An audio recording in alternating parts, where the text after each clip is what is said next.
എവിടക്കാ പോണ്? ഞാൻ ആ തവളക്കോയന്റെ പെരപ്പണി എടുക്കല്ലേ, അങ്ങോട്ടൊന്ന് പോവാ. കോയാക്കെന്നാ പെട്ടുന്നു. കോയ പറ്റൂന്നോ? പടച്ചമ്പുരാനെ, ഞാൻ അറിഞ്ഞില്ലല്ലോ. കോയേ കൊലി വീര ഇന്ന് വർത്താനം പറഞ്ഞ ചങ്കുത്ത വെള്ളം പറ്റും. എന്തേ പോന്നു? കുന്തം പോയോ? കുളത്തിലും തപ്പണം. ഞാൻ വാപ്പാനെ തലയില തപ്പുണ്ട്. ഞാൻ ഒറ്റ കുത്തൽ കുത്തിയാണല്ലോ. അഭിപ്രായം പറയാനാണ് ഇതിന്റെ ഔത്തുകൾ കയറരുത്. ഞാൻ പറയേണ്ടത് കേട്ടാ മതി. ഹൈദരാബാദിന്റെ തലച്ചോറൊക്കെ അങ്ങനെ തന്നെയാണ്. നീർക്കോലിയെ ടൈൽസിന്റെ പണി ബാക്കിണ്ട്. അത് വാങ്ങാൻ വേണ്ടിട്ട് എടപ്പയിലേക്ക് പോണം. ഒരു പെരപ്പണി നടക്കുമ്പോ ആദ്യം കടക്കപ്പായ കൊണ്ടെത്തുക. എത്ര ചുറ്റാരും മനുഷ്യനോട് പറയാ. പോയോ? കോയേ ഇവിടെ ഉണ്ടോ?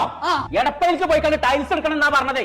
ഓൾക്ക് കോട്ടക്കലും കൊപ്പത്തും പട്ടാമ്പിയിലൊക്കെ കടണ്ടെന്ന്. കൊട്ടയിലൊക്കെ അപ്പം കൊടുന്ന് പട്ടിണി കിട്ടിട്ട് എത്താ കാര്യം പോയേ.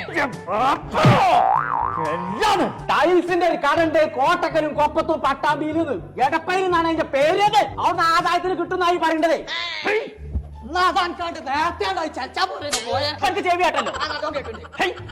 അവിടെ നല്ല മോഡലും ഉണ്ടല്ലോ, പൈസക്ക് വാക്കണ്ടേന്ന്. പടച്ചറബേ, അതിന് നടന്നു എത്തുവോ? ഇവിടെ ഇറങ്ങി നടക്കേ. ചങ്കള നമ്മളിപ്പോ ഉള്ളത് പട്ടാമ്പിയുള്ള എടപ്പയിൽ ഫ്ലോറിംഗ്സിലാട്ടോ. ഒരു വീടിന് ആവശ്യമായ tiles, granite, electrical, plumbing, sanitary, CP fittings, അങ്ങനെ എല്ലാവിധ സാധനങ്ങളും ഇവിടെ ഉണ്ട്. അപ്പൊ ഒന്നും നോക്കണ്ട, കുറഞ്ഞ കായ്ക്ക് നല്ല സാധനം കൊണ്ടുപോകണമെന്നുണ്ടെങ്കിൽ ഇങ്ങോട്ട് പോകുന്നോളി എടപ്പയിലേക്ക്.